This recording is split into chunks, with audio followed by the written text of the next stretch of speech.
The gun was 6 inches from her face. Cold steel, black metal catching the amber warehouse lights. A finger on the trigger, steady, experienced, belonging to someone who'd done this before. 3 seconds to decide, maybe less. Save him and die, or run and live.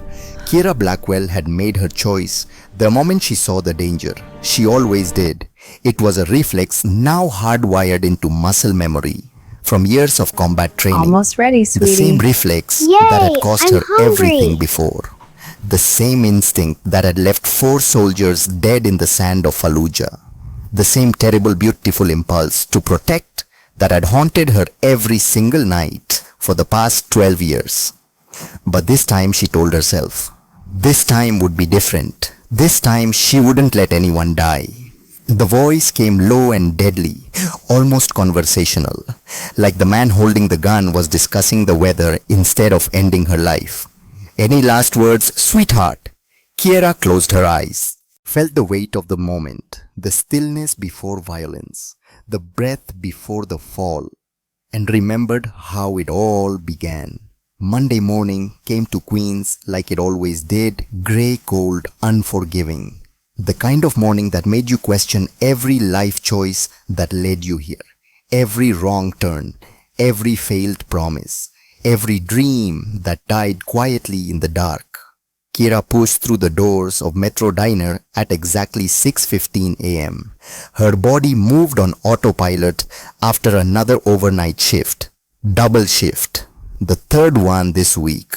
Her feet ached in the cheap sneakers she'd worn through at the heels 2 months ago and couldn't afford to replace. Her back screamed from 12 hours of carrying trays and fake smiles and the crushing weight of a debt she couldn't escape. $197,000. The number lived in her head like a second heartbeat. Constant, relentless, never sleeping. Always there in the quiet moments. In the space between exhaustion and consciousness. In the reflection she avoided in mirrors. She clocked out with mechanical precision. Grabbed her jacket from the hook, the same jacket she'd bought at a thrift store 3 years ago, back when she still believed things might get better. Didn't say goodbye to anyone because there was no one left to say goodbye to. The overnight crew had already scattered to their own problems, their own deaths, their own impossible mountains to climb. The subway ride to Manhattan Hospital took 40 minutes. Kiera spent them with her eyes closed, not sleeping, just existing in that grey space between exhaustion and consciousness, where nothing hurt quite as much. Around her the city woke up, commuters with their coffee and newspapers, students with their backpacks and headphones, people with normal lives and manageable problems. She wondered what that felt like. Normal, manageable. The luxury of problems that had solutions. The hospital smelled like antiseptic and despair and the particular kind of hope that came with fluorescent lights and linoleum floors. Kiera had been coming here twice a week for 3 months, long enough to know which nurses would smile with genuine warmth, which doctors wouldn't make eye contact because they'd already given up, which elevator moved fastest to the oncology wing on floor 7, room 712. Harper was awake, 16 years old. Skin too pale against the white hospital sheets that seemed to wash out what little color she had left. Dark circles under eyes that used to be bright and full of plans. Used to dance with the kind of hope that only teenagers have before life teaches them different. Before cancer teaches them that youth doesn't mean immunity. Hey kiddo! Harper looked up from her phone, the screen cracked from when she dropped it during a seizure last month. She managed a smile that didn't quite reach her eyes. Never did anymore. You look terrible. Thanks. You're glowing. Liar. But Harper's smile widened slightly. Their routine. Their way of pretending everything wasn't falling apart. Kiera sat in the chair beside the bed. The same chair she'd sat in every visit for 3 months. Worn vinyl that stuck to bare skin in summer and froze you in winter. One arm loose from when another family's grief had needed somewhere to go. A view of the parking lot where normal families came and went with normal problems, broken arms and stomach bugs and things that antibiotics could fix. Dr. Patterson came by this morning, Harper said quietly. too quietly. Kiera's stomach dropped. She kept her face carefully neutral. Years of combat training had taught her how to hide fear, how to look calm when everything inside was screaming. Yeah, the transplant. They found a donor match. Harper's voice was flat, matter of fact. The voice of someone who'd learned too young that miracles came with price tags. That hope was a luxury reserved for people with money. Hope, dangerous, fragile. It fluttered in Kiera's chest like something with broken wings, trying desperately to fly. That's good. That's really good, Harper. The surgery costs $197,000. The words fell like stones into still water. Insurance covers $12,000. The GoFundMe has $3,200. We've been fundraising for 4 months and we have $3,200. The math was simple. Brutal. Impossible. $181,800 in 8 weeks. They need the money in 8 weeks. Harper continued, her voice never wavering. She'd practiced this, prepared herself to deliver the death sentence with clinical detachment. 56 days, or the donor goes to someone else, someone who can pay. Kiera reached for her sister's hand. Harper's fingers were cold. Too cold. Always cold now, like her body was already giving up, already letting go. I'll find it. Kiera, I said I'll find it. Kiera's voice was harder than she meant it to be. The combat voice. The one that expected obedience and got it. Harper looked at her, really looked, seeing past the fake confidence, past the exhaustion carved into every line of her face, past the uniform from a diner job that paid $9 an hour, plus tips that barely covered rent they were 3 weeks behind on. How? Kiera didn't have an answer, so she squeezed Harper's hand and changed the subject, and spent 30 minutes talking about nothing important. About the rude customer who'd stiffed her on a $40 check, about the new dishwasher who barely spoke English but made everyone laugh, about anything except the elephant in the room slowly crushing them both. When she left, she didn't look back. Looking back made it harder, made the guilt worse, made her want to curl up in that vinyl chair and never leave. The eviction notice was taped to her apartment door when she got home. 3 weeks late on rent, $1,400 owed. Vacate premises within 7 days or face legal action and forcible removal. Kiera tore it down, crumpled it into a ball, threw it in the trash with all the other notices and bills and final warnings that papered her life like some kind of sick wallpaper. Red ink everywhere. Past due. Final notice. Last chance. Her phone buzzed. Text message. Unknown number. Bellini's Italian restaurant seeking experienced waitstaff. Fine dining. Upscale clientele. Tips $300 to $500 per night. Immediate hire for qualified candidates. Interview today, 2 p.m. 847 Madison Avenue. Kiera stared at the message. She hadn't applied anywhere in weeks.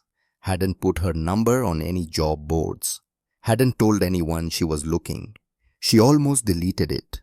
Almost. It smelled like a scam. Like one of those too good to be true offers that ended with you buying a starter kit or paying a training fee. But $197,000 didn't care about pride. Didn't care about suspicion. It only cared about getting paid. At 1:45 p.m., Kiera stood outside Bellini's. The restaurant occupied the ground floor of a building that cost more than she'd earned in 10 lifetimes.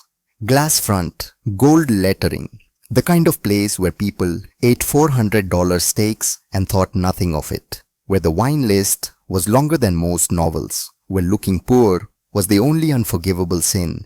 She smoothed down her only nice shirt, white slightly yellowed, at the collar bought from Goodwill 3 years ago for a job interview at a hospital that never called back. Checked her reflection in the window. Presentable. Professional. Hiding the fact that she'd slept 3 hours in the past 2 days, that she hadn't eaten since yesterday morning, that she was one bad break away from complete collapse. Inside, the air smelled like money and fresh bread and possibilities she'd stopped believing in years ago. An older man appeared from the kitchen. Late 60s, silver hair swept back from a weathered face, deep-set eyes that had seen things, the kind of eyes that recognized other people who'd seen things, military bearing that recognized the military bearing even when it was trying to hide. You must be Kiera Blackwell. I am, but I didn't apply here. How did you get my number? Salvatore Marchetti. He extended a hand, firm grip, calluses that told stories of decades in kitchens and maybe places harder than kitchens. People call me Sal. I own this place. Well, I run it. Someone else signs the checks, but I run the kitchen and everything that matters. Kiera shook his hand. Something about him felt familiar, safe, like an echo of drill sergeants who'd actually cared, like the good officers who died too young. I'm confused about the text message. If I didn't apply, Sal smiled, sad around the edges. My niece works at Metro Diner. Maria, kitchen staff. She mentioned there's a girl working herself to death on double shifts, overnight and day, never complaining, never late, never asking for help even when she's clearly drowning. Military discipline, Maria said. The kind you don't fake. Kiera's spine straightened automatically. Old habits. I don't know what you're talking about. Right. Sal's eyes crinkled with understanding. Community college. That's the story. That's the truth. Okay. He didn't push, didn't pry, just let the lie sit there between them with the kind of patience that came from knowing everyone had secrets. Here's what I know for truth. I need a server. Someone good with people. Discreet. Can handle high-pressure situations without falling apart, can read a room, can make people feel safe even when things aren't safe. You interested? What's it pay? Base wage, $15 an hour, plus tips. Tips here average $300 to $500 a night, more on weekends, more for private events. Some regulars tip $1,000 for good service. Kiera did the math, fast, automatic. If she worked 6 nights a week at Bellini's, kept the morning shifts at Metro, maybe picked up catering gigs on Sundays, 8 weeks, 56 days. It wouldn't be enough, not even close. She'd make maybe $30,000 if she worked herself to death, if every tip was generous, if nothing went wrong. But it would be more than she had now, more than $3,200 that wasn't even a down payment on hope. I'm interested. Sal nodded slowly, studied her face. You served. The question hung in the air between them. Kiera could lie, should lie. Lying kept things simple, kept the past buried where it belonged, kept people from asking follow-up questions she didn't want to answer. But something in Sal's eyes stopped her. Recognition, understanding, the look of someone who'd been there. Army, combat medic, 2 tours, Iraq, 09 to 2012. Gulf War, 91, Rangers. Sal's voice softened with the weight of shared experience. I recognize the walk, the way you scanned the room when you came in. Exits first, threats second, angles third. Can't turn it off, can you? Old habits. They don't die. They just wait. He gestured to the dining room. Empty now, but Kiera could imagine it full. Crystal, linen, people who'd never known hunger. You start Thursday, evening shift, 7 p.m. to close. Uniforms in the back, black pants, you provide those. White shirt, we provide the vest. Thursday, just like that, no background check. I did the background check, honorable discharge, good conduct medal, saved 3 lives under fire in Fallujah before. Sal stopped. Before the bad day, the one that sent you home. Kiera's blood went cold. How do you? I have friends. They have databases. I wanted to make sure you weren't running from something illegal. You're not. You're just running from ghosts. He reached into his pocket, pulled out an envelope. Cash. Kiera could see the bills. Advance on your first week. No strings. Pay me back if it makes you feel better. Or don't. I've been where you are. Sometimes people just need a hand. Pride said to refuse. Desperation said to take it. Desperation won. Thursday evening arrived wrapped in November rain. Kiera stood in Bellini's staff room, adjusting her vest with hands that wanted to shake. The uniform fit perfectly. Crisp, Professional, a costume that let her pretend to be someone who belonged in a place like this. Someone who hadn't spent last night crying in her bathtub because she'd run out of places to cry. Around her, the other servers moved with practiced efficiency, checking their appearance, reviewing the evening's reservations, speaking in low voices about the regulars, the difficult tables, the generous tapers, the infamous table 12. Reserved for Mr. Romano, someone said. A woman, early 30s, blonde, perfect makeup, same as every Thursday, 7 o'clock sharp, never late, never brings company, orders the osobuco, drinks Barolo, tips 30% if you leave him alone, 50 if you're good at reading silence. Dominic Romano, another server asked. Younger, new like Kiera. The one and only. Don't ask questions. Don't make small talk. Just serve and collect your tip. Kiera filed the information away with the automatic efficiency of someone trained to gather intelligence. Table 12. Corner position. Clear view of both entrances. Back to the wall. Strategic positioning that had nothing to do with preference and everything to do with survival. Someone who expected danger. Someone who'd seen it before. At 6:55 p.m. the evening shift began. The dining room filled slowly. Couples on dates. Business dinners conducted in quiet voices. A family celebrating something, graduation maybe, or a promotion. The soft jazz played from hidden speakers. Miles Davis, Kind of Blue, the same album that used to play in the common room back at Fort Hood, before Fallujah, before everything went wrong, before 4 people died because she made the wrong call. Kiera pushed the memory away, focused on the work, smile, recommend the special, refill water glasses, be pleasant, be invisible, be whatever the customer needed her to be. It wasn't so different from combat, different uniform, different stakes, but the same basic principle: read the room, adapt, survive.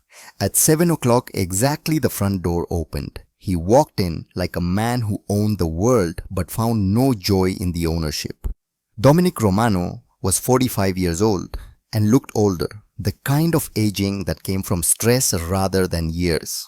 Dark suit, expensive, tailored to hide the slight weight loss. Graying hair swept back from a face that might have been handsome once before exhaustion carved lines around the eyes and mouth. Before grief settled in the set of his shoulders, he moved to table 12 without looking at the hostess, without acknowledging anyone. A man going through familiar motions because the motions were all he had left, because routine was the only thing keeping him upright. Kiera watched him sit, watched him unfold the napkin with precise movements, watched his hand drift to his jacket pocket for just a second before stopping, adjusting, moving away. She knew that movement, had seen it 1,000 times in 1,000 different contexts. The instinctive check, making sure the weight was still there. The insurance, the last resort. The thing you carried when you'd accepted that violence was always one wrong move away. He was carrying. Kiera. Sal appeared at her elbow like smoke. Quiet. Practiced. Table 12 is yours tonight. The Romano table. He requested someone new. Someone who doesn't know the routine. Someone who won't try to fix him. Sal's expression was unreadable. Careful. Just serve him. Be professional. Don't ask questions. And Kiera, if anything feels wrong, you come find me immediately. Understand. The warning was clear. Kiera nodded. She grabbed a menu even though she knew he wouldn't need it. Crossed the dining room. Heels clicking on marble floor that probably cost more than her car. Heart beating steady. Combat calm settling over her like a familiar coat. The feeling of walking into danger with your eyes open. Up close, Dominic Romano looked even more exhausted. Shadows under dark eyes that suggested weeks of poor sleep. Jaw tight with the kind of tension that lived in your bones. Hands resting on the white tablecloth. Strong hands. Scarred knuckles. The hands of someone who'd built something and broken something and carried the weight of both. Good evening, Mr. Romano. He looked up, really looked. Not the glazed assessment of a man checking if his server was competent, but the focused attention of someone trained to notice details, to read people, to understand threats. His eyes lingered on her face for a half second too long, dropped to her hands, her posture, the slight favor she gave her left leg where an IED fragment had lodged in the muscle and never quite healed right, back to her eyes, cataloging, assessing, understanding more than she wanted him to. I haven't seen you here before. First week. My name is Kiera. I'll be taking care of you this evening. Kiera. He tested the name. Let it sit in the air between them. You look like someone saying goodbye to something. The observation hit harder than it should have. Kiera kept her expression neutral, professional. I could say the same about you. Something flickered in his eyes. Surprise. Maybe respect. He gestured to the empty chair across from him. Sit. I'm working. I'm aware. Sit anyway, for 1 minute. It wasn't a request, wasn't quite a command, somewhere in between. The voice of someone used to being obeyed but too tired to enforce it. Kiera sat. Protocol said no. Training said evaluate. Instinct said this man wasn't a threat, not to her. Up close she could see more. The fine tremor in his left hand. The way he held himself too still like movement hurt. The careful breathing of someone managing pain or fear or both. The expensive watch that didn't match the wedding ring he still wore despite the pale line suggesting it used to be partnered with another band. You served, he said quietly. Not a question, a statement. What makes you say that?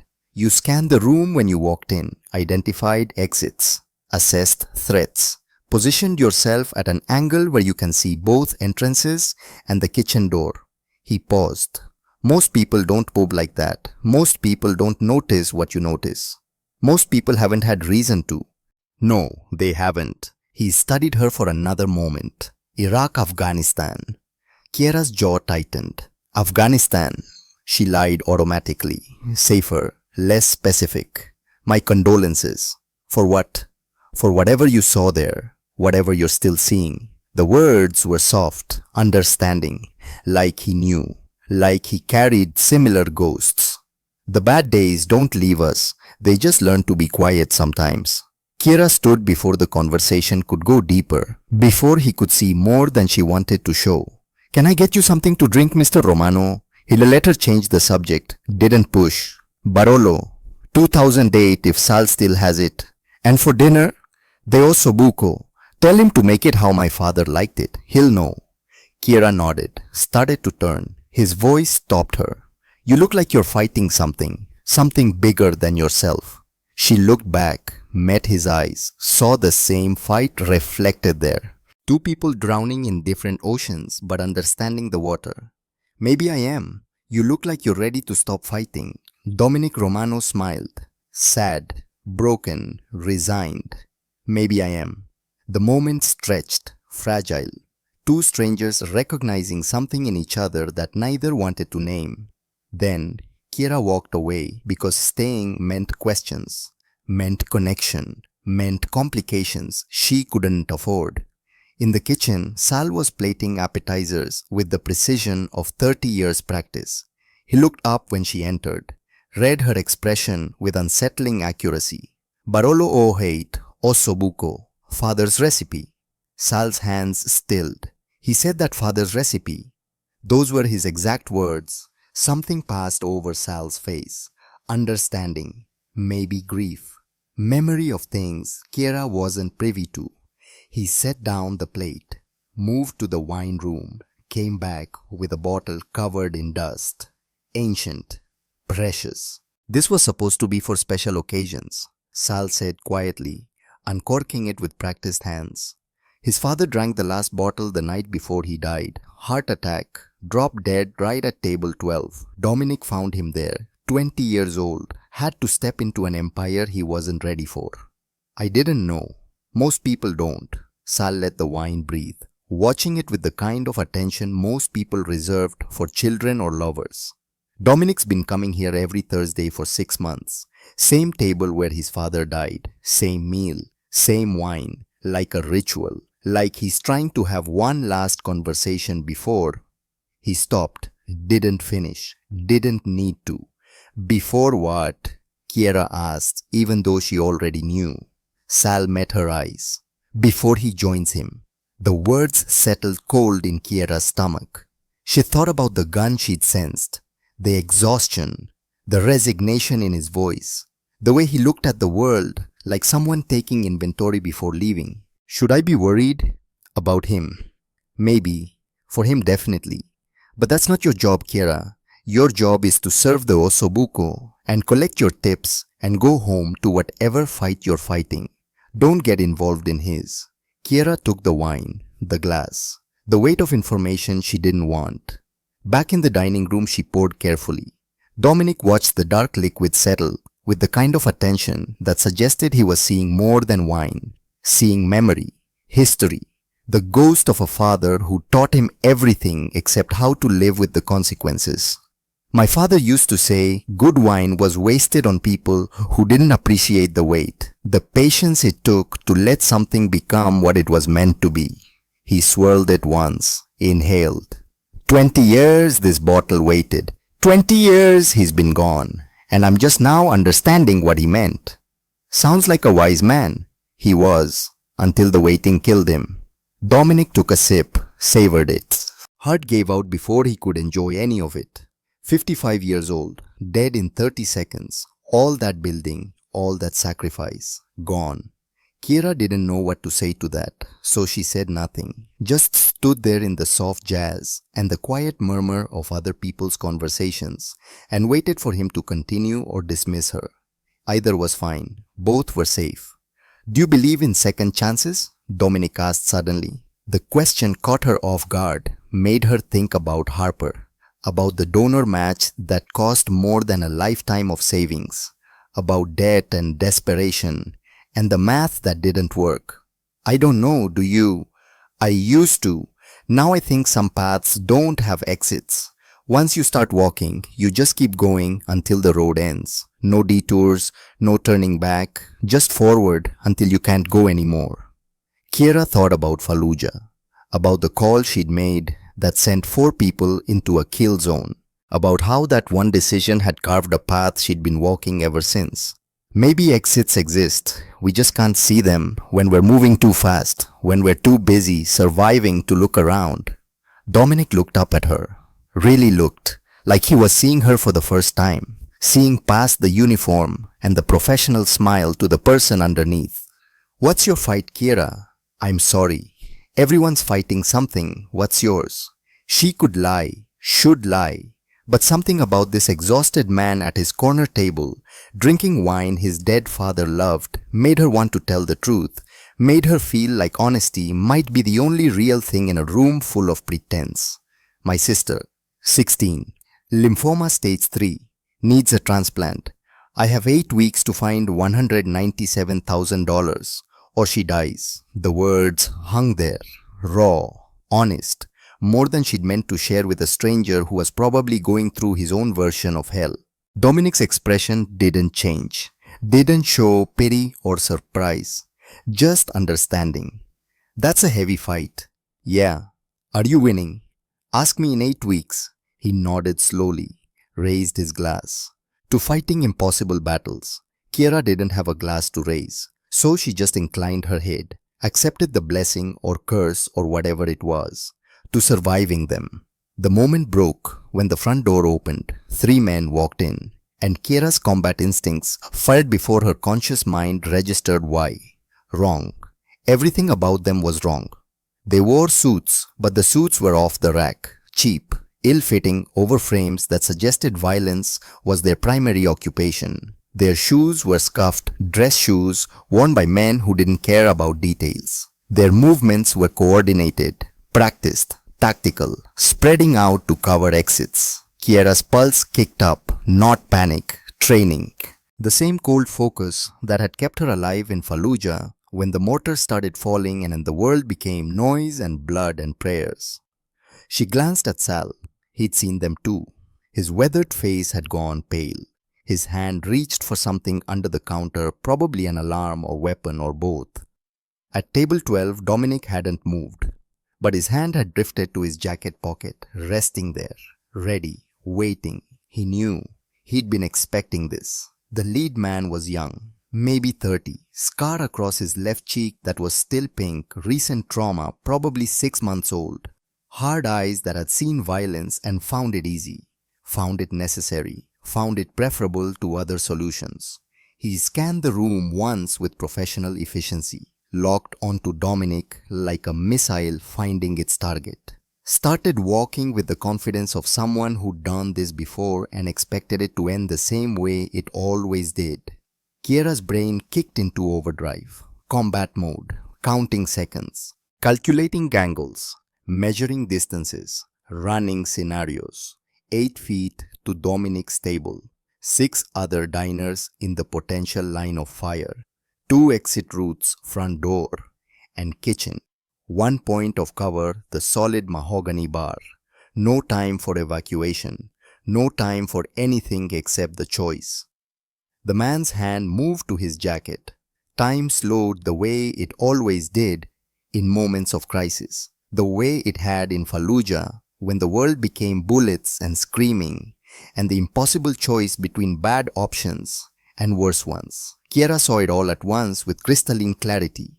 The tension in his shoulders, the slight shift of weight to his back foot, the preparation for draw and fire, the other 2 men moving to flank, the customers unaware, the innocent people about to become casualties because they'd chosen the wrong restaurant on the wrong night. She thought about Harper in the hospital bed, about the 8 weeks that just became 8 seconds, about the choice between saving a stranger and surviving to fight another day, about debt and desperation and the sister who needed her alive more than anyone needed her dead. She thought about Fallujah, about the 4 soldiers who died because she made the wrong call, because she'd hesitated, because she'd second-guessed her instincts. Not this time, not tonight. Kiera moved. She crossed the distance to Dominic's table in 3 long strides, grabbed his shoulder with her right hand using leverage and body weight and the element of surprise, pulled him sideways out of the chair with strength born from pure adrenaline and combat necessity. Down. They hit the floor hard just as the first shot rang out. Glass exploded above them. Wine bottles behind the bar shattered in sequence, pop, pop, pop, like firecrackers. Red liquid sprayed across white tablecloths like arterial blood, like the kind of red Kiera had seen too much of in another life. Someone screamed, high and terrified. A woman. More shots. 3, 4, 5. The sharp crack of gunfire impossibly loud in the enclosed space, echoing of marble and glass and expensive fixtures that weren't designed to witness violence. Kiera covered Dominic's body with her own, felt something hot slice across her left shoulder, sharp pain immediate but distant. Adrenaline was a hell of a drug. It made everything theoretical, made injury into data instead of agony. Kitchen! Sal's voice cut through the chaos with military command. Back exit now! Kiera hauled Dominic to his feet. He was staring at her with complete shock, confusion and disbelief, and the face of someone who'd accepted death only to find life forcing itself back in. Move! She barked. Combat voice. The one that expected immediate obedience and usually got it. They ran. Through the dining room where customers dove under tables and overturned chairs. The hostess was screaming into her phone, calling 911 with a voice that barely worked. More shots, 6, 7, 8. The sound of heavy footsteps behind them gaining ground. Sal held the kitchen door open with one hand. The other held a pot of boiling water. Go, go! They burst through into heat and stainless steel and the smell of cooking meat and garlic and normalcy interrupted by violence. Sal was right behind them. He grabbed the pot with both hands, threw it at the doorway just as one of the gunmen appeared. The man screamed high and agonized, fell back clutching his face, scalded, out of the fight. Wine cellar, Sal pointed to a door Kiera hadn't noticed in the chaos. Leads to the alley, go. Down narrow stone stairs that belonged to another century. Racks of bottles worth more than Kiera's life. An old wooden door at the far end with iron hinges that had seen decades. Locked. Sal produced a key with shaking hands that suddenly looked ancient. Unlocked it, shoved it open with his shoulder. Cold November air. Rain falling hard. The alley behind Madison Avenue. Neon reflections on wet pavement that looked like something from a movie. Like fiction. Like this couldn't be real. Freedom. Kiera stumbled out first, pulled Dominic after her into the rain. Her shoulder was bleeding. She could feel it now as the adrenaline started to fade. Warm, sticky, soaking through the white shirt, through the vest, down her arm.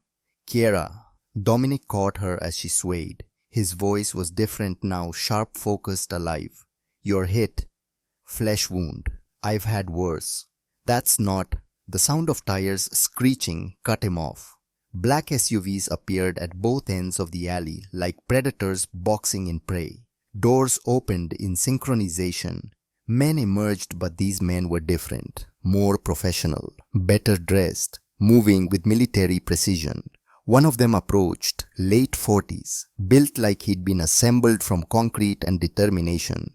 Expensive coat, despite the rain. Eyes that assessed and catalogued and understood everything in seconds.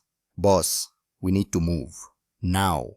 Dominic's arm tightened around Kiera protectively. She's coming with us. Sir, we don't know who she took a bullet for me, Reese. She's coming. That's not a discussion. The man Reese looked at Kiera, at the blood, at her face, at the way she held herself despite the injury. Something shifted in his expression. Respect maybe. Or calculation. Yes, sir. This way, quickly. They moved her toward one of the SUVs with practiced efficiency. Kiera tried to protest, wanted to say she had to call Harper, had to check on Sal, had to do anything except get in a vehicle with men she didn't know. But her legs weren't working right anymore. The world was getting fuzzy around the edges, shock setting in alongside blood loss. Behind them, sirens wailed in the distance, getting closer. The cavalry arriving too late like always. Sal appeared in the cellar doorway, soaked from rain. Looking at Kiera, at Dominic, he nodded once with understanding she couldn't quite process. Take care of her, he said quietly, then disappeared back inside to deal with the police, the questions, the aftermath of violence in a place that served $400 steaks. Kiera was placed in the back of the SUV, leather seats, Dominic beside her, Reese in front. The vehicle was moving before she could process what was happening, before she could object, before she could do anything except bleed. Who are you? She managed through the pain and confusion and the particular kind of terror that came from not knowing. Dominic looked at her. The exhaustion was gone, replaced by something sharp, alert, dangerous. The face of someone who'd just been pulled back from an edge. He'd been ready to fall over and wasn't sure whether to be grateful or angry. Someone who owes you a debt. That's not an answer. I know. Her shoulder was really hurting now. Kiera pressed her hand against it hard, trying to stop the bleeding with pressure. Combat medic training kicking in even as the edges of her vision darkened, even as consciousness became negotiable.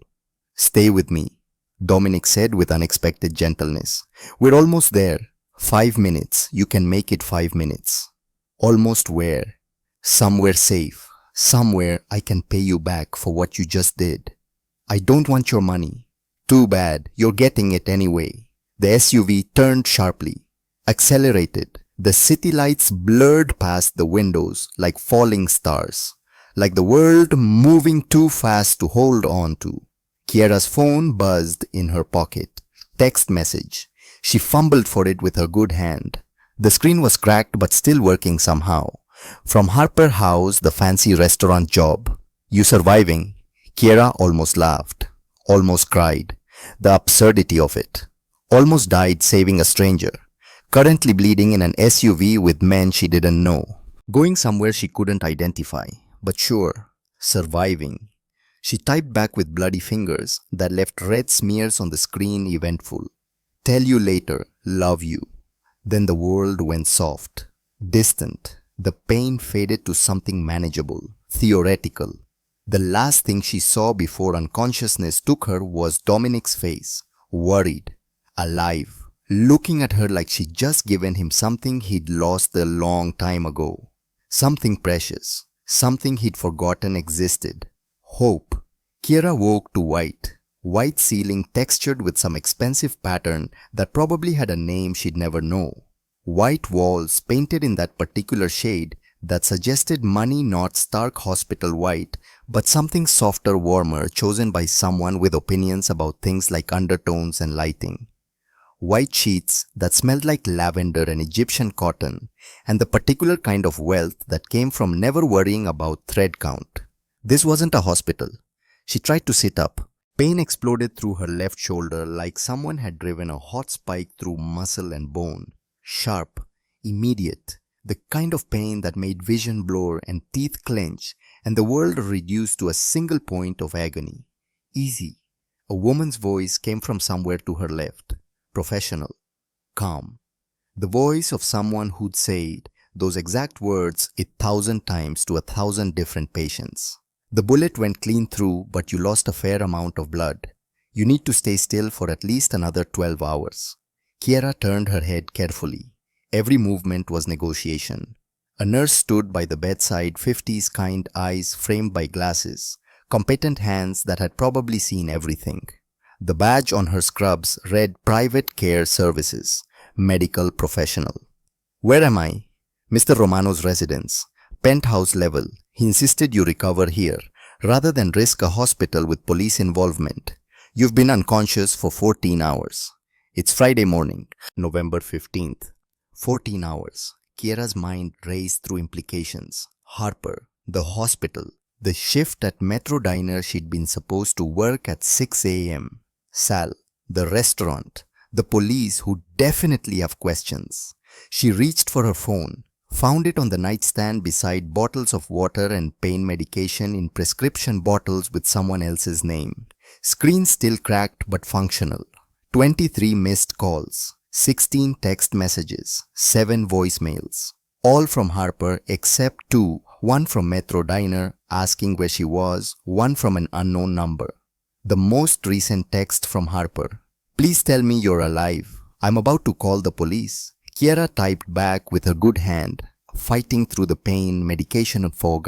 Long story. We'll explain soon. Everything okay with you? The reply came instantly, within seconds. Kiera Marie Blackwell, you scared me to death. Where are you? What happened? The news said there was a shooting at some fancy restaurant. I'm safe. Can't talk yet. Promise to visit this afternoon. Love you. You better. And you better have a good explanation. I was terrified. Despite everything, the pain, the confusion, the complete disruption of her life, Kiera almost smiled. If Harper had energy to yell via text, she was okay. Still fighting, still alive. Mr. Romano would like to see you when you're feeling up to it, the nurse said, checking Kiera's vitals with practiced efficiency. Blood pressure, pulse, temperature. No rush. Doctor wants you resting for at least 48 hours before any significant movement.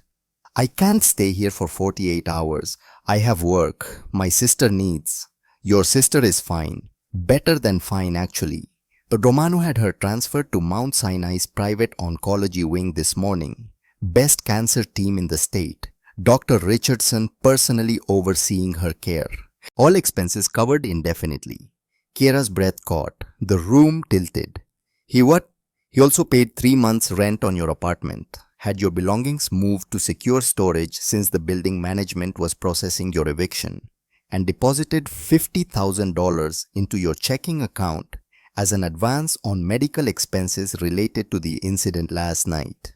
The nurse's expression was professionally neutral, but her eyes were warm, kind. He said you tried to refuse. He also said you took a bullet for him, so you don't get to refuse. $50,000. Mount Sinai. Best doctors. Rent paid. Just like that, like it was nothing. Like money that would take her 5 years to save was an afterthought. A trifle. The kind of thing you did casually on a Thursday morning. I didn't ask for any of this. The nurse's expression softened. He said you'd say that too. He wrote you a note. It's in the drawer. Kira waited until the nurse left before reading it. Thick paper. Heavy. The kind that came from stationery stores she'd never been to. Black ink. Precise handwriting that suggested expensive schools and old money. Kira, you have saved my life when you had no reason to. When doing so put your own life at risk. When the sensible choice would have been to run. This isn't charity. This is debt. I pay my debts. Your sister gets the best care available. You get time to heal. We're even when I say we're even. Not before. Rest. Recover. We'll talk when you're ready. Dr. Before Kiera could process any of it, the door opened. Dominic Romano looked different in daylight, streaming through floor-to-ceiling windows. Less exhausted. More alert. Like someone who'd remembered how to be alive overnight. Who'd found purpose in the space between dinner and dawn. He wore casual clothes, jeans that probably cost more than her car, a black sweater that looked like cashmere, no jacket to hide weapons. His hair was slightly damp from a recent shower. He moved with the careful grace of someone who'd spent a lifetime reading rooms and understanding danger, but was trying very hard to appear non-threatening. You're awake. Good. The nurse excused herself quietly, with a meaningful look that said, behave yourself to both of them. Left them alone in uncomfortable silence. Kiera struggled to sit up despite the pain. Pride wouldn't let her stay lying down. Wouldn't let her look weak or vulnerable, even though she was absolutely both of those things. I can manage. I don't doubt it. He pulled up a chair, sat with the patient stillness of someone comfortable with silence. Someone who'd learned that sometimes the best thing to do was simply exist and let others come to you. How's the shoulder? Functional. How's your conscience? A slight smile touched his lips. Sad. Self-aware, heavy, but lighter than it was 12 hours ago. You have a way of changing things, Kiera Blackwell. Why am I Kermiter Romano? Dominic, please. And you're here because 3 men tried to kill me in a public restaurant. You stopped them, got shot, bombed it. I couldn't exactly let you wake up in some emergency room with police asking questions neither of us wants to answer. So this is about keeping me quiet. This is about keeping you alive. His voice hardened slightly, took on an edge that reminded her this man wasn't just tired and sad. He was dangerous, had power, had killed people probably. The people who sent those men don't appreciate failure. They'll be looking for loose ends, witnesses, anyone who can identify them. You became a loose end the moment you pulled me down. Kiera's blood went cold, reality crystallizing. My sister, already protected. I have 2 men at Mount Sinai, discreet, professional. Harper won't even know they're there, but anyone who tries to get close to her will regret it. He leaned forward slightly. I pay my debts, Kiera. You saved my life. That means I protect yours. And anyone you care about, non-negotiable. The certainty in his voice left no room for argument. The absolute confidence of someone who'd given orders his entire adult life and expected them to be followed without question. Kiera wanted to fight anyway, wanted to maintain independence, pride, the illusion of control. But the math was simple, brutal. She had 8 weeks to save Harper. Being dead wouldn't help. Having Harper dead wouldn't help. Accepting protection from a man she didn't know was the least terrible option in a situation where all options were terrible. What do you want from me? For now, heal, rest. Let me handle the people who want us both dead. Let me pay for your sister's treatment without your pride getting in the way. And after that, when I'm healed, when the danger passes, nothing's free. What's the price? Dominic studied her for a long moment. Something shifted in his expression. Vulnerability, quickly hidden, but not quickly enough. There's someone I'd like you to meet. The little girl was 4 years old and hadn't spoken in 2 years. Isabella Romano stood in the doorway of the guest room where Kiera was recovering, tiny, fragile, dark curls framing a face that would have been beautiful if it wasn't so haunted by things no 4-year-old should understand. Things like death and loss, and the particular kind of silence that came from trauma too big to process. She wore a pink dress that looked expensive and uncomfortable, held a stuffed rabbit that had clearly seen better days, threadbare in places, one ear hanging by threads, the kind of beloved toy that had been clutched through every nightmare, and stared at Kiera with eyes that understood loss in ways that made Kiera's heart hurt. "Isabella," Dominic said gently from behind his daughter, his voice completely different, now softer, careful, like he was handling something infinitely precious and infinitely breakable. "This is Kiera. She's going to be staying with us for a while. She got hurt helping Daddy. Remember we talked about this?" The child didn't respond, didn't nod, didn't acknowledge the words, just kept staring with that unblinking intensity that suggested she was looking for something, searching for an answer to a question only she knew. Kiera had seen that look before, in the mirror after Fallujah, in the faces of soldiers who'd survived things that killed their voices, in refugees who'd witnessed atrocities that made language inadequate. "Hi, Isabella." Silence. "She doesn't talk," Dominic said quietly, pain bleeding through despite his attempt at clinical distance. "Not since her mother died 2 years ago. The doctors call it selective mutism, trauma response. The therapists say she might never speak again, that she's locked herself somewhere safe and thrown away the key." Kiera looked at this tiny girl, carrying a weight bigger than herself, and felt something crack in her chest. Recognition. Understanding. The particular kind of kinship that came from surviving the unsurvivable. "That's okay, I'm not big on talking either sometimes." Isabella's head tilted slightly. Interest. Maybe. Or maybe just confusion about why this stranger wasn't trying to fix her, wasn't pushing, wasn't demanding she be something she couldn't be. Over the next 3 days, Kiera watched. She watched Isabella refuse breakfast, pushing away perfectly prepared eggs and toast that probably cost more than Kiera used to spend on groceries for a week. Push away lunch gourmet sandwiches cut into careful shapes that suggested someone was desperately trying. Pick at dinner expensive meals that went mostly uneaten. She watched Dominic try every approach in the parenting handbook, and several that probably weren't.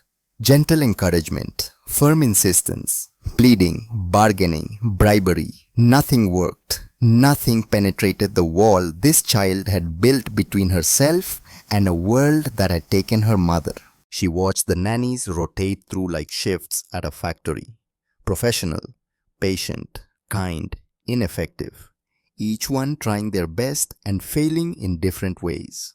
Isabella was wasting away, slowly, deliberately, like she'd decided joining her mother was easier than staying in a world that hurt. Like grief was a weight she was choosing to carry into the ground. On Tuesday morning, day 8, Kiera couldn't watch anymore. She found the kitchen at dawn, massive, professional-grade appliances that belonged in restaurants. Marble countertops, a pantry bigger than her old apartment. She made chicken soup from memory and instinct. The same recipe her mother used to make on good days. Before the pills, before the overdose, before foster care and social workers, and the particular kind of grief that came from losing someone who was still technically alive. Simple, warm, the smell of home when home still meant safety. She carried a bowl to the playroom where Isabella sat surrounded by toys she didn't touch, expensive things, educational things, things chosen by people who meant well but didn't understand that trauma didn't care about developmental appropriateness. "I made soup, you don't have to eat it, but I'm going to sit here and eat mine, so you're stuck with me for a while." Isabella watched her, silent, suspicious, like she'd learned not to trust kindness, 'cause kindness had a way of leaving. Kiera sat on the floor despite her healing shoulder, ate slowly, didn't push, didn't plead, didn't explain that food was fuel and you needed fuel to survive, just existed in the space and let Isabella decide what to do with that existence. After 10 minutes, Isabella moved closer, inch by inch, testing boundaries, checking for traps. After 20 minutes, she reached for the second spoon Kiera had casually placed beside the bowl. After 30 minutes, she took a tiny sip, paused, took another. By the end of the bowl, she'd eaten half. Dominic found them an hour later, Isabella asleep against Kiera's good shoulder. Kiera stroking her hair with careful fingers, careful not to wake her, careful not to break whatever fragile trust had been built. He didn't say anything at first, just stood there in the doorway with an expression that made Kiera's heart hurt. Wonder, grief, hope, gratitude, all of it tangled together in a face that had forgotten how to show emotion without it costing something. She ate, he finally whispered. Half a bowl. It's a start. It's a miracle. His voice cracked slightly. The last time she ate voluntarily was, I can't even remember, months. We've been forcing nutrition shakes. The doctors were talking about feeding tubes. She's not broken, just hurting. There's a difference. Dominic looked at Kiera like she'd spoken a foreign language, like the concept of not broken was something he'd stopped believing applied to his daughter, to himself, to anything in his life. Will you stay? Not just until you're healed. Stay. Work for me. Be Isabella's nanny. Live here. Let me pay for Harper's treatment. All of it, the full transplant recovery, everything. Let me give you both the life you deserve. I can't. You can. You're the only person who's gotten through to my daughter in 2 years. That's worth more than money. More than anything I have. Please. Kiera wanted to say no. Wanted to maintain independence, pride, distance, the walls she'd built to keep people out because letting people in had a way of ending badly. But she thought about Harper, about 8 weeks becoming 7, about mounting debt and impossible math, and the reality that pride didn't cure cancer.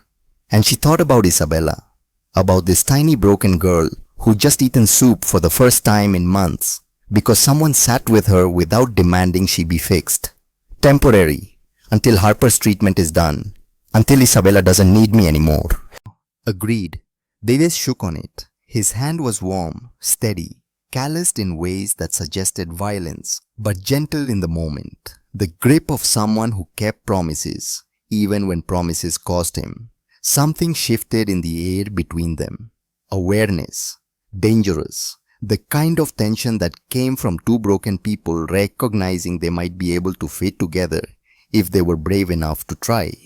Kiera pulled away first, before the moment could become something neither of them could take back. Oh, I should check on Isabella. Kiera, she stopped at the door, didn't turn around because turning around made it harder. Thank you for saving my life, for saving my daughter's appetite, for being here when I've done nothing to deserve it. She didn't know what to say to that, so she just nodded and left before the gratitude could turn into something more complicated. Tell me about Catherine. They were in Dominic's study at midnight, the rest of the penthouse dark and quiet. Isabella finally sleeping without nightmares 3 rooms away. The city below still moving, because cities never really stopped, no matter how much you needed them to. Dominic looked up from the paperwork he'd been pretending to read. Financial statements, legal documents, the boring machinery of running an empire that had stopped feeling like success years ago. Why? Because Isabella calls for her every night in her sleep. And you look like you're drowning every time she does. And I'm living in your house taking care of your daughter. I should probably know something about the woman who came before me. Silence stretched long enough, Kiera thought he wouldn't answer. That she'd pushed too far too fast. Then he stood, walked to the window, looked out at Manhattan, spreading below them like scattered stars. Catherine was good, the kind of good that made you believe maybe the world wasn't entirely broken, that maybe there was still kindness left somewhere. His voice was quiet, distant, the voice of someone reaching back through time to touch something they could never hold again. She was a kindergarten teacher, taught at a school in Brooklyn, loved art impressionists, mostly Monet especially, couldn't cook to save her life, burned water once I swear, laughed at my terrible jokes, made me want to be better than I was, better than my father had been. How did you meet? A ghost of a smile. She rear-ended my car at a stoplight on 3rd Avenue, completely her fault, texting while driving. Apologized about 50 times in 5 minutes. I fell in love somewhere around apology 30. Asked her to dinner around 40. Married her 6 months later because waiting seemed stupid when I'd already found the person I wanted to spend forever with. She knew what you did, what your family was. She knew everything, the business, the violence, the moral compromises, all of it. Married me anyway, said she saw who I could be, who I wanted to be. Believed I could get out, build something legitimate, something our children could be proud of. The smile died. She was wrong. What happened? 2 years ago, March 15th, car bomb. Meant for me retaliation for a territorial dispute I thought was resolved. She was dropping Isabella at preschool. Wrong place, wrong time. The explosion killed her instantly. Isabella was in the car seat, survived without a scratch. Physically. His hand pressed against the glass like he was trying to push through it. But she hasn't been the same since. Won't speak, barely eats. The therapists say she's locked in trauma, that witnessing her mother's death at 2 years old broke something fundamental. And you? I spent 6 months finding everyone involved. The bomber, the people who ordered it, the rival family who thought killing my wife would make me weak. His voice went flat, cold. Made sure they understood what it cost to take her from us. Made sure they regretted every decision that led to that moment. The words hung heavy. Kiera understood vengeance, understood the need to make someone pay for the unpayable, had felt it herself in the weeks after Fallujah when she'd wanted to find whoever had given her the bad intel and make them understand what it felt like to carry 4 deaths on your soul. And Isabella was in the car seat, saw everything, the explosion, the fire, her mother burning alive. She was screaming when the first responders pulled her out. Hasn't made a sound since they released her from the hospital 3 days later. Dominic turned from the window. His eyes were hollow, haunted. She's coming back though, because of you.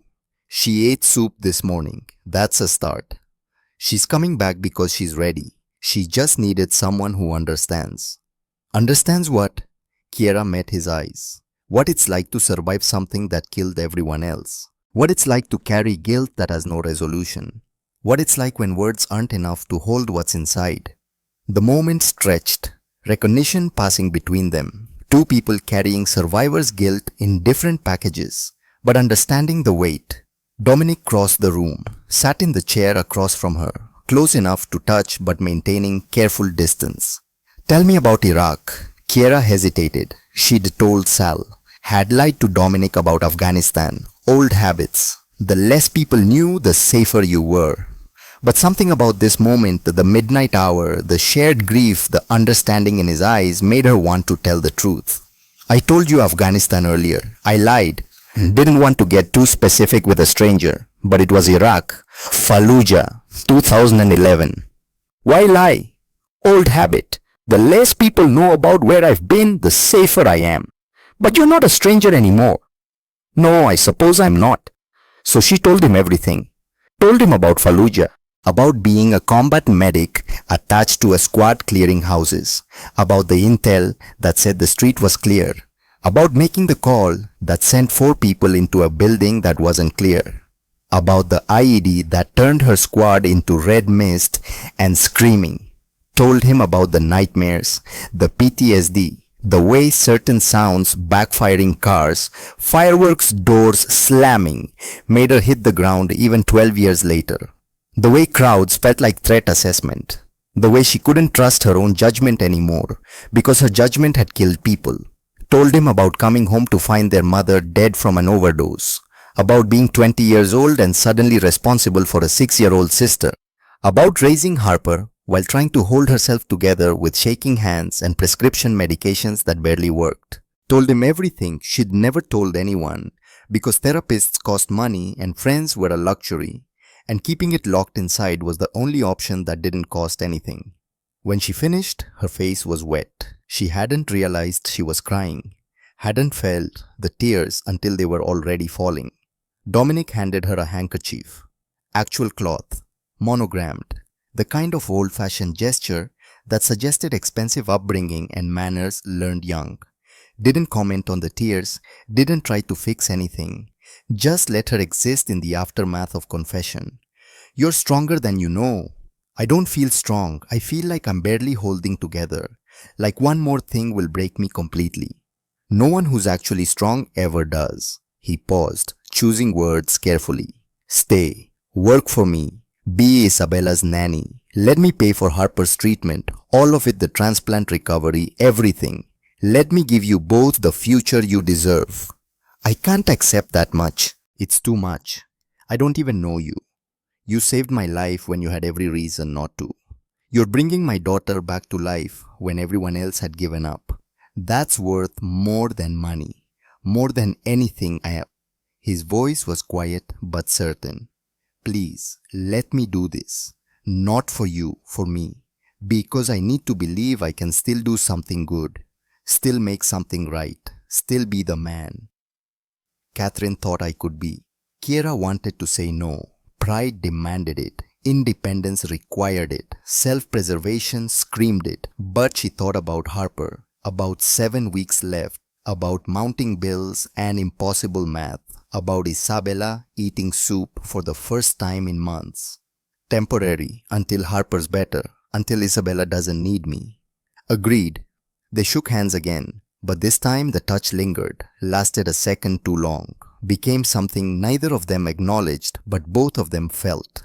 When Kiera pulled away, her hand was warm. Her heart was beating too fast, and she knew with absolute certainty that she just made a decision that would change everything. For better or worse remained to be seen. The nightmare came fast and brutal like it always did. Kiera was back in Fallujah. Heat, sand, the smell of burning oil and human waste and fear. Her squad moving through the narrow street. Her voice on the radio giving the all clear. Sergeant Morrison taking point. Williams and Jackson flanking. Ramirez bringing up the rear. Then the world exploded. She woke, gasping, sweating, heart hammering against her ribs, sheets tangled around her legs like restraints, the phantom smell of burning flesh in her nostrils, even though she knew rationally, logically that it was just memory, just trauma replaying itself for the 1,000th time, and found Isabella standing beside her bed, silent, watching with those two old eyes, clutching the threadbare rabbit, understanding in ways that words couldn't capture. Hey sweetheart, did I wake you? Isabella shook her head. No. Bad dream. A nod. Yes. Me too. Isabella climbed onto the bed without asking permission, curled up against Kiera's good side like she belonged there, like this was routine, like they'd been doing this for years instead of days. Kiera's chest tightened, ached. This tiny broken girl trusting her, choosing her, believing she was safe when Kiera had spent 12 years believing she made people less safe. Want me to sing? Isabella nodded against her shoulder. Kiera started humming, the lullaby her mother used to sing on good days, before the addiction took over, before everything fell apart. The same one she'd sung to Harper 1,000 times through 1,000 different nightmares. Simple, repetitive, soothing in the way only familiar things could be. Isabella's breathing slowed, deepened. She was almost asleep when she whispered it. So quiet, Kiera almost missed it, over the sound of her own heartbeat. Mommy. Kiera's breath stopped, caught in her throat. She looked down at the small head on her shoulder. Isabella's eyes were closed, still asleep, maybe dreaming of Catherine, maybe confused about where she was and who was holding her, maybe just reaching for comfort in the only word she remembered that meant safety. Kiera didn't correct her, didn't wake her, didn't explain that she wasn't Isabella's mother, wasn't anyone's mother, was just a broken stranger who'd stumbled into their lives by accident. Just held this tiny girl and felt something shift in her chest, something that felt dangerously like hope, like belonging, Like maybe broken things could still heal each other if they tried hard enough. In the doorway, barely visible in the darkness, Dominic stood watching. Their eyes met across the shadows. He'd heard it too. That one whispered word that changed everything and nothing. Neither of them spoke, but something passed between them. Understanding, permission. The beginning of something that couldn't be unnamed, couldn't be taken back. In the morning, everything would be complicated, would require conversation and boundaries, and careful navigation of feelings neither of them was ready to name. But for now, in the dark, it was simple. A girl who'd lost her mother, a woman who'd lost too much, a man who'd lost everything and found himself hoping again despite every reason not to, and the fragile possibility that maybe, just maybe broken things, could still make something whole. The kitchen was warm with the smell of vanilla and butter and something that felt like home, even though none of them had ever shared a home before this moment. Isabella stood on a step stool beside Kiera, carefully cracking eggs into a bowl. She'd broken 3 already, gotten shell in all of them, made a mess of the counter and her dress and probably the floor, but her face was focused, determined, almost happy. Dominic leaned against the counter, watching with an expression that suggested he was witnessing a miracle. Sleeves rolled up, hair messy, no expensive suit or carefully maintained image. Just the father watching his daughter do something normal for the first time in 2 years. No like this. Kiera guided Isabella's small hands with her own, careful of the healing shoulder, showing rather than telling. Gentle tap on the edge. Then use your thumbs to open it. You want to crack it, not smash it. Isabella tried again. This time it worked. The egg dropped into the bowl clean, whole, perfect. She looked up at Kiera with pure joy. No words, but the smile said everything words couldn't. Perfect. See, you're a natural. Now we mix. They were making pancakes, nothing fancy. Just the recipe Kiera's mother used to make on good Sundays. The ones before the drugs, before the chaos, before everything went wrong and stayed wrong. Dominic pushed off the counter, joined them at the stove. I'll supervise. Make sure you don't burn down my kitchen. Your kitchen is perfectly safe. I actually know how to cook. So did Catherine. The smoke alarms disagreed frequently and loudly. The name fell between them. Soft, sad, but not sharp anymore, not painful, just present, part of the fabric of who they were, progress. Isabella tugged on Kiera's sleeve, pointed to the griddle with sticky fingers, ready for the first pancake. They cooked together, flour fights that left white handprints on black shirts, laughter real genuine, the kind that came from doing something normal together, Isabella's silent giggles, that might become real ones someday if they kept trying, if they kept building whatever this fragile thing was. Dominic made bacon, burnt it slightly, got teased by Kiera's raised eyebrow and exaggerated sniff. I run a criminal empire but apparently cannot cook pork properly. Useful skill set you've got there. I have other talents. Brach has. I make excellent coffee. I can tie a perfect Windsor knot. I speak 4 languages. I can negotiate complex financial agreements. And I'm surprisingly good at chess, none of which help with bacon. Tragically no. The moment held. Too long. Too charged. Both of them aware of Isabella between them. Both of them aware that this felt like family. Like something real. Like something neither of them had planned, but both of them wanted. Isabella, oblivious to the adult tension, stole a piece of bacon. Grinned up at both of them like this was the best day of her life. Maybe it was. They ate at the kitchen island, messy, informal, syrup everywhere, flowers still dusting surfaces. A family breakfast that wasn't technically a family but felt close enough to hurt in good ways. Kiera's phone buzzed. Harper, how's the nanny gig? You coming to visit today? I miss you. On my way after breakfast. How are you feeling? Good, really good actually. The new doctors are amazing. Whatever magic you work, thank you. But the Richardson says the transplant is scheduled for December 15th. 3 weeks. I might actually survive this. Kiera looked up, found Dominic, watching her with quiet intensity. Thank you, she said softly, meaning it, feeling it down to her bones. For Harper, for the doctors, for giving her a chance. For everything. You earned it. I pulled you out of the way of some bullets. That's not worth. You gave me a reason to stay alive. You gave Isabella a reason to eat, to smile, to start healing. You gave us both something we thought we'd lost forever. His voice was low, serious, weighted with emotion. He wasn't quite hiding anymore. That's worth everything. Isabella chose that moment to smear syrup on Dominic's hand deliberately, broke the tension, made them both laugh at the absurdity of this 4-year-old who was slowly learning to be a child again. But the words lingered, and Kiera felt the walls she'd built starting to crack, crumbling, becoming negotiable in ways that scared her almost as much as they tempted her. Kiera was at Mount Sinai when it happened. She was sitting with Harper in the bright, cheerful private room that Dominic's money had bought, watching her sister sleep off the latest round of chemo, reading a book she wasn't processing, just being present, because sometimes that was all you could do. When her phone exploded with calls, Dominic, Reese, a number she didn't recognize, all within 30 seconds. She answered Dominic's on the third ring, heart already racing with the particular kind of dread that came from knowing something was wrong before anyone spoke. Kiera. His voice was tight, controlled panic, the voice of someone holding themselves together by force of will. Where are you? Hospital with Harper. What's wrong? What happened?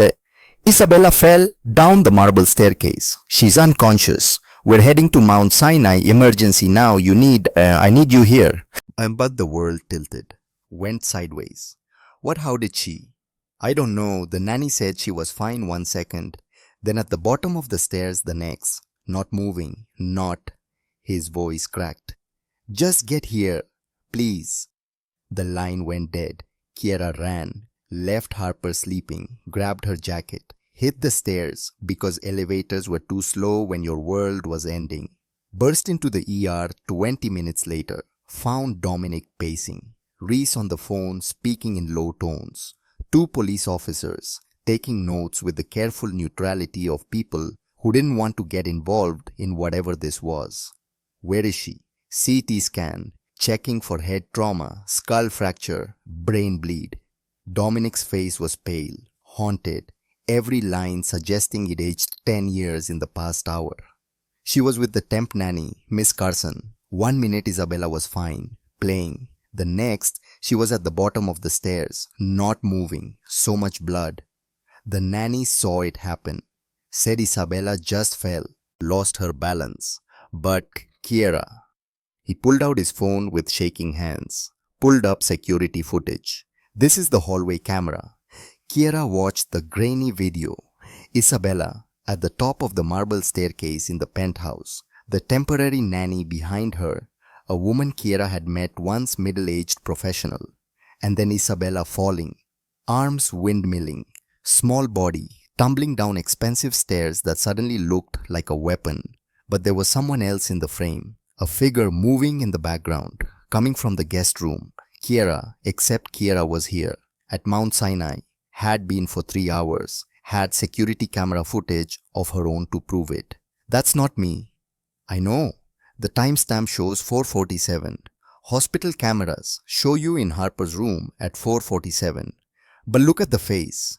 He zoomed in. The resolution was poor, but the features were clear enough to be recognizable. It was Kiera's face, on someone else's body, moving wrong, pushing Isabella down the stairs. Digital manipulation, deepfake technology, the kind of thing that required expertise and planning and malicious intent. Someone faked this, Kiera said, her combat brain kicking into analytical mode. Deepfake technology. It's not even that hard anymore if you have the right software and enough photos. They just needed pictures of my face and... The police don't care about technology. They care about evidence. And the evidence shows you pushing my daughter down a flight of stairs. Dominic's control was fracturing, splintering. Whether it's fake or not, it exists. And I have to protect her. That's all I have left. That's all that matters. You can't actually believe. I don't know what to believe. Well, the words exploded out of him, loud, raw. My daughter is in there with possible brain damage. The security footage shows you. Whether it's fake or real, it shows you. And right now, all I can think about is that I let a stranger into my home, into my daughter's life, and now Isabella is fighting for hers. The words hit like bullets, each one finding a target, opening wounds. Kiera stepped back. You think I would hurt her? I think I don't know you. Not really. You showed up 4 weeks ago, got shot, worked your way into my home, into my daughter's life, made us trust you, and now... He couldn't finish, couldn't say the words that would make it real. Dominic, please, get out. Listen to me. I said get out. The officers moved forward with apologetic faces and firm hands. Ma'am, we need you to come with us. Answer some questions downtown. This is just preliminary. Kiera looked at Dominic, at the man she'd started to trust, started to care about, started to imagine a future with, despite every reason that was insane. He wouldn't meet her eyes. After everything, she whispered, voice breaking, you don't believe me. I believe evidence. They arrested her in the hospital parking lot while rain started to fall, read her rights while her world ended, took her to central booking while Isabella fought for her life, and Dominic convinced himself he'd made the right choice. The cell door opened. Kiera looked up through her swollen eye. Dominic stood there looking like he'd aged a decade. When he saw her bruised face, something broke. Cristo, what did they do to you? Nothing I didn't survive before. Her voice was flat. What do you want? He knelt on the dirty floor. I was wrong. Sal found the real footage. Marcus paid the nanny, orchestrated everything, the deep fake, the push, all of it. His voice cracked. I'm so sorry. Sorry doesn't erase 36 hours in hell, doesn't erase Harper losing her treatment. I know. Isabella woke up asking for you, won't eat, won't stop crying. She needs you. I'm begging, come back. For her. Before Kiera could answer, Reese burst in. Boss, Marcus has Harper. He played a video. Harper tied in a warehouse. Marcus's voice. Your empire or she dies. Noon today. 3 hours. Dominic turned to Kiera devastated. Both of them. He has both. Kiera stood, pain forgotten. Where? Red Hook warehouse. Heavily guarded. Then we have 3 hours to save them both. Blueprints covered Dominic's study. 6 men ready. Kiera still wearing jail clothes, face bruised but eyes clear. Reese pointed to the warehouse schematics. 3 entry points. Marcus has 12 men inside. Harper's in the basement. Isabella second floor. 3-pronged assault, Kiera said with military precision. Team A, Reese front distraction. Team B, Dominic loading dock. Team C, me, and Sal roof access. We get Isabella first, then Harper. Sal appeared. I'm coming. Harper makes good soup. I'm not letting her die. They geared up fast. Dominic handed Kiera a Glock. Their fingers touched. When this is over, it can wait. She chambered a round. Right now focus on staying alive. Team A hit the front like thunder. Explosions, gunfire, chaos. Team B breached the loading dock simultaneously. Under cover of noise, Kiera and Sal crossed to the warehouse roof, descended through the access hatch into shadows. Second floor offices. Kiera cleared them systematically. Found Isabella in the third room tied to a chair crying silently. Kiera covered her mouth gently. Shh, I've got you. She cut the zip ties, checked for injuries. Sal, take her. Roof extraction. Don't wait. Sal scooped up Isabella. You come back. Yes, sir. They disappeared. Kiera turned toward the basement and found 3 armed men blocking her path. The fight was brutal. 40 seconds. Knife to shoulder. Boot to knee. Gun disarmed. All 3 down, but the noise brought more guards. Kiera hit the basement stairs running. Found 3 doors. The third had a steel lock. She shot it twice. The door swung open. Harper was there. Skeletal. Barely conscious. Kiera, you came. Of course I came. She cut the ropes. Harper collapsed. I can't walk. Just go. Not a chance. Kiera lifted her in a fireman's carry. Agony in every injury. Climbed the stairs. Marcus waited at the top, gun pointed, smiling. The hero waitress, right on schedule. Kiera set Harper down, positioned herself as shield. Let her go. She's leverage. Marcus descended a step.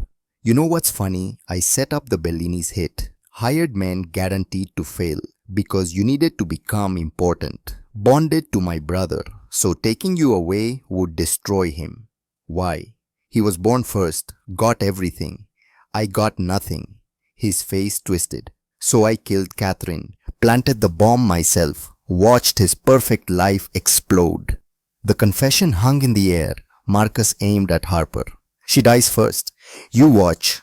Kiera moved, closed the distance, grabbed his wrist, redirected the barrel. The gun fired, missed Harper. Kiera drove her elbows into his throat. He choked, lost the weapon. They grappled. He brought her in a headlock. Vision darkening. She drove her heel into his instep, broke free. Right cross with 12 years of rage. He went down. Kiera grabbed Harper, stumbled up the stairs. Into chaos. Dominic was on his knees, gun to his head, 5 bodies on the ground. Reese stood wrong, badge in hand. FBI, Special Agent Garrett Hayes, 3 years undercover. You're all under arrest. The world tilted. What? I've been building a RICO case. Marcus's confession recorded. You gave me everything. The confession about Catherine. Every word. He gets life. Marcus appeared, blood on his face, gun in hand. Kiera's dropped weapon. You're all dead. He aimed at Dominic. Kiera fired twice. Center mass. Marcus dropped. Officer involved shooting, Reese called. Need medical. FBI agents swarmed in. Dozens. They'd been waiting outside. Dominic stood, looked at Kiera. You saved me. Again. Yeah, habit. Reese approached. Clean shoot, self-defense. You won't be charged. He pointed to EMTs. Harper needs Mount Sinai. Go. Kiera carried Harper to the ambulance, held her hand. Did you get Isabella? Sal has her. She's safe. Good. Harper squeezed weakly. Thank you for everything. The doors closed. Through the window, Kiera watched Dominic being led away in cuffs. He looked back, mouthed, I'm sorry. I love you. Then he was gone. Harper's transplant took 11 hours. Kiera paced. Isabella clung to her, speaking now. Sal brought food. At hour 9, Dominic appeared. Ankle monitor visible. Federal escort waiting. Compassionate release. 48 hours. He looked at Isabella against Kiera. How is she? Talking, healing, asks about you daily. Isabella ran to him. Daddy. He held her like she was oxygen. I'm sorry, baby. You came for me. You're my hero. Dominic looked at Kiera over Isabella's head. Can we talk? Sal took Isabella for cookies. I don't deserve forgiveness, Dominic said. But I need you to know what I feel is real. You're everything. I don't know if I can forgive you. I understand. I'm going to prison for 7 years. But maybe someday, when you're ready, we could try again. I have conditions, therapy, full cooperation with FBI. When you're out, legitimate business only. Done. All of it. The doctor appeared. Harper Blackwell's family. That's me. Transplant successful. She's in recovery. She's going to make it.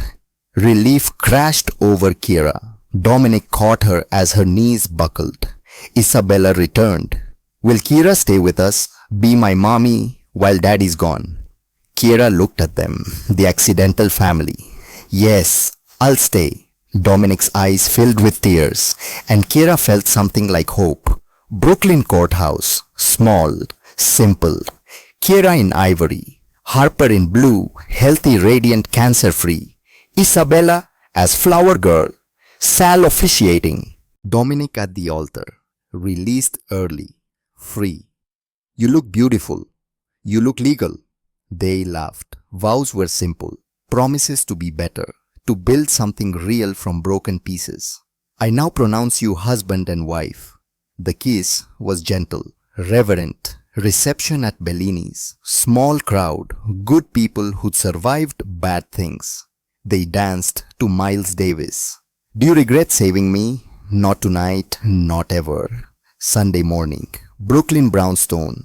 Pancakes and bacon. Family sounds.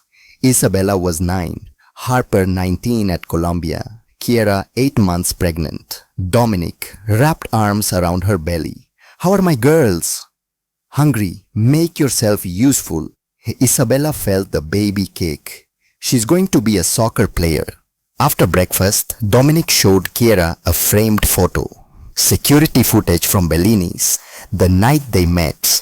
Below, not tonight, the night everything changed. Our beginning, the night you saved us all.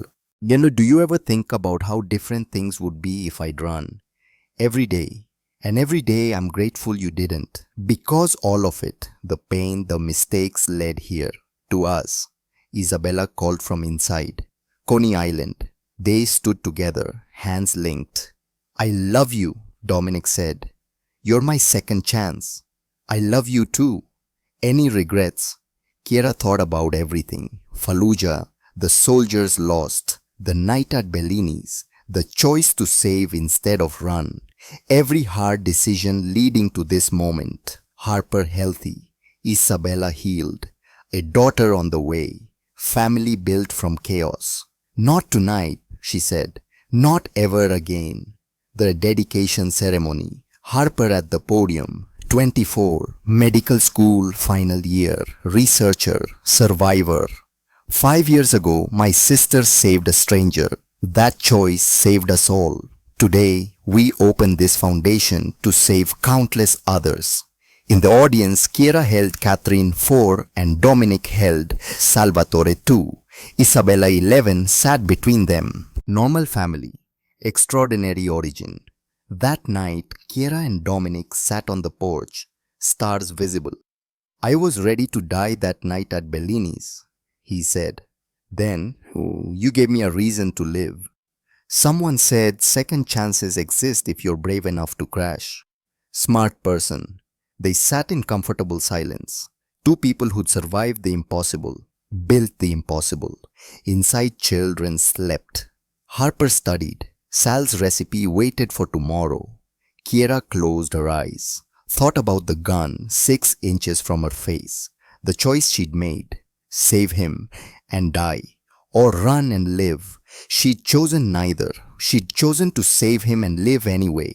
Live beautifully. Best decision she ever made. Not tonight, not ever again.